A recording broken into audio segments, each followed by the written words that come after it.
Madame, Monsieur, bonsoir. Le journal tout d'abord, les grands titres. Le président Abdel Fattah el-Sisi tient une série de rencontres en marge des réunions de la 74e session de l'Assemblée générale des Nations unies. La haute commission des eaux du Nil tient une réunion présidée par le Premier ministre Dr Mostafa Madbouli. L'ancien président français Jacques Chirac est mort ce matin à l'âge de 86 ans.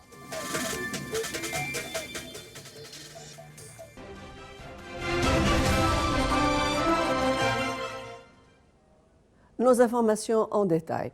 En marge des réunions de la 74e session de l'Assemblée générale des Nations unies, le président Fattah el-Sisi s'est entretenu avec un nombre de personnalités influentes dans la société américaine, à savoir les anciens responsables, des journalistes, des dirigeants de plusieurs centres de recherche, ainsi que des intellectuels. Au cours de la rencontre, le chef de l'État a accordé un intérêt particulier aux relations stratégiques liant l'Égypte aux États-Unis et à la nécessité de les renforcer sur tous les échelons en faveur de la sécurité nationale des deux pays. En ce qui concerne la lutte contre le terrorisme, le président Sisi a souligné le grand progrès réalisé par l'Égypte pour l'éradication du terrorisme au niveau militaire, intellectuel et du développement à la lumière des menaces sécuritaires inédites qu'affronte le Proche-Orient.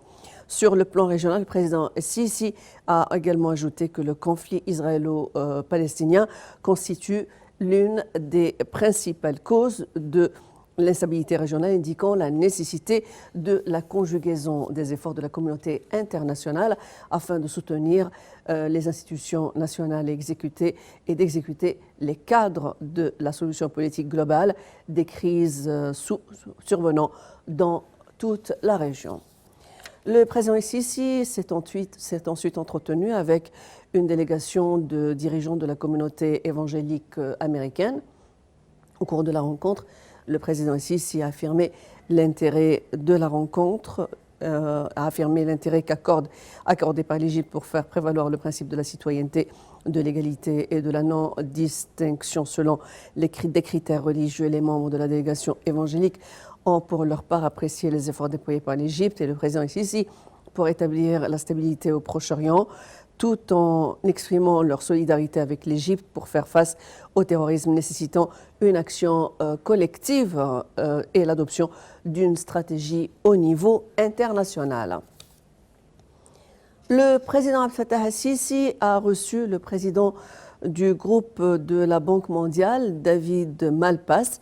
Au cours de la rencontre, le chef de l'État a souligné ou indiqué que l'Égypte a tenu à renforcer ses relations fructueuses avec la Banque mondiale selon ses besoins et ses priorités dans le but de renforcer son développement. La coopération entre l'Égypte et le groupe de la Banque mondiale pour réaliser le développement dans le continent africain dans le cadre de la présidence actuelle de l'Égypte de l'Union africaine a fait également l'objet d'examens. Poursuivant sa visite aux États-Unis, le président Fattah el-Sisi a également conféré avec le secrétaire général des Nations unies, Antonio Guterres, à New York, en marge de la 74e Assemblée générale des Nations unies. Le président Sisi a affirmé que l'Égypte tenait à renforcer la coopération avec les différentes institutions onusiennes afin de maintenir la paix et la sécurité dans le monde. Pour sa part, M. Guterres apprécie la coopération avec l'Égypte, saluant les efforts du Caire et son rôle constructif dans le renforcement de la paix et de la sécurité africaine. Toujours en marge des réunions de la 74e session de l'Assemblée générale des Nations unies, le président el-Sisi a eu des entretiens séparés avec ses homologues ukrainiens, Volodymyr Zelensky, et portugais, Marcelo de Sousa, au cours desquels il a examiné les moyens de renforcer les relations bilatérales et l'échange des points de vue sur les questions d'ordre régional et international d'intérêt commun. Les entretiens ont également porté sur les questions de l'immigration clandestine et le développement de la situation en Libye. La délégation égyptienne a attribué une réponse catégorique au communiqué turc lors de la séance de l'ouverture de l'Assemblée générale des Nations unies en ce qui concerne les allégations sur la mort de Mohamed Morsi. Dans une lettre adressée au président de l'Assemblée générale et au secrétaire général des Nations unies, la délégation égyptienne a déploré les allégations du président turc qui reflétaient les sentiments de haine à l'égard de l'Égypte et de son peuple. La délégation égyptienne a d'autre part affirmé qu'il est ironique que ces allégations émanent d'un régime qui accorde aide et soutien aux terroristes.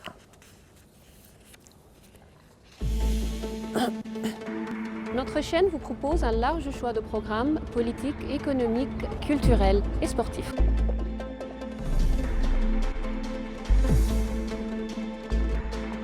Les événements économiques quotidiens vous sont présentés et analysés. Suivez de près tous les événements politiques, économiques, culturels et autres sur notre chaîne. Nile TV International, c'est la voix francophone de l'Égypte. La Haute Commission des eaux du Nil a tenu une réunion présidée par le Premier ministre Dr Mostafa Madbouli. Un sujet débattu, les préparatifs de la réunion du groupe scientifique indépendant prévu à Khartoum le 30 septembre jusqu'au 3 octobre prochain et qui seront suivis à Khartoum les 4 et 5 octobre par celle des ministres des eaux en Égypte, au Soudan et en Éthiopie. La Haute Commission des eaux du Nil a affirmé la nécessité d'entamer des négociations techniques et sérieuses concernant la suggestion égyptienne, contribuant à rapprocher les points de vue entre les trois pays concernés. Donald Trump a contesté toute irrégularité après la publication du contenu d'un échange dans lequel il demande à son homologue ukrainien d'enquêter sur son rival démocrate Joe Biden. Cet échange accablant pour l'opposition met en difficulté le 45e président américain, désormais menacé par une procédure de destitution explosive. De nouveaux développements dans cette affaire sont à attendre avec l'audition par le Congrès du directeur du renseignement national Joseph Maguire, qui avait d'abord refusé de leur transmettre le signalement à l'origine du scandale, rédigé par un lanceur d'alerte membre des services des renseignements. Le président iranien Hassan Rouhani a fermé la porte à toute rencontre avec Donald Trump cette semaine à New York, posant en préalable la levée des sanctions américaines au moment même où les États-Unis accentuaient leur pression économique sur l'Iran. Hassan Rouhani a ainsi mis fin au suspense autour d'une possible rencontre historique entretenue entre ces derniers jours par un intense balai diplomatique mené notamment par le président français Emmanuel Macron. Président américain qui s'est dit prêt fin août au sommet du G7 à Biarritz a rencontré son homologue, avait lui-même éloigné la perspective d'un tel rendez-vous en promettant à la même tribune de durcir les sanctions tant que l'attitude menaçante de l'Iran continuera. Fin de citation. La Chine a dénoncé les sanctions annoncées la veille par les États-Unis contre des entreprises chinoises accusées d'avoir transporté du pétrole iranien en dépit de l'embargo américain. Le porte-parole de la diplomatie de Pékin avertit que Pékin prendrait, je cite, les mesures nécessaires pour défendre les droits de ces entreprises. Les États-Unis ont imposé des sanctions contre des sociétés chinoises et leurs dirigeants accusés de transporter sciemment, je cite, du pétrole depuis l'Iran, en violation de l'embargo américain, annoncé le chef de la diplomatie américaine Mike Pompeo. Décès de l'ancien président français Jacques Chirac à l'âge de 86 ans. L'Assemblée nationale et le Sénat français ont aussitôt observé une minute de silence pour le repos de son âme. L'ex-président Jacques Chirac était une figure majeure de la droite française dont la longévité, entre succès brillants et échecs cuisants, a démontré une exceptionnelle capacité de rebond.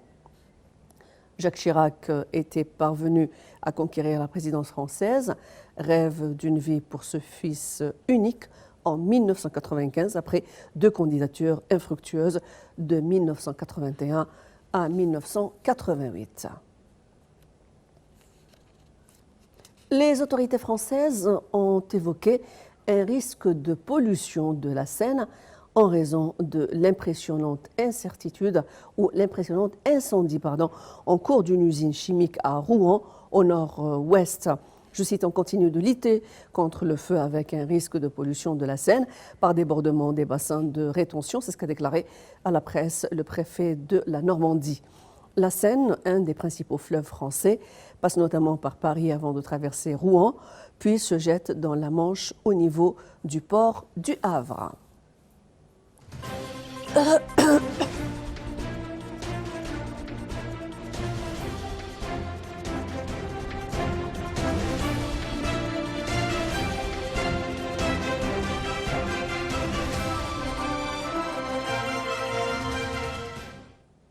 Dans notre rubrique économique, on commence par les indices de la bourse égyptienne qui poursuivent leur hausse collective aujourd'hui lors de la seconde séance soutenue par les achats des institutions arabes et étrangères. L'indice principal, le GIX 30, a grimpé de 2% pour se stabiliser au niveau des 13 860 points. Le GIX 30 CAPED a également haussé d'environ 1,5%. Pour les indices secondaires EGX 70 et EGX 100, ils ont enregistré une hausse aussi entre 0,4% et 0,7%. Voilà, c'est la fin de ce journal. Merci de l'avoir suivi. Notre chef de rédaction était Lamia Sahraoui, à la réalisation Ahmed Mouawad. Merci pour votre attention.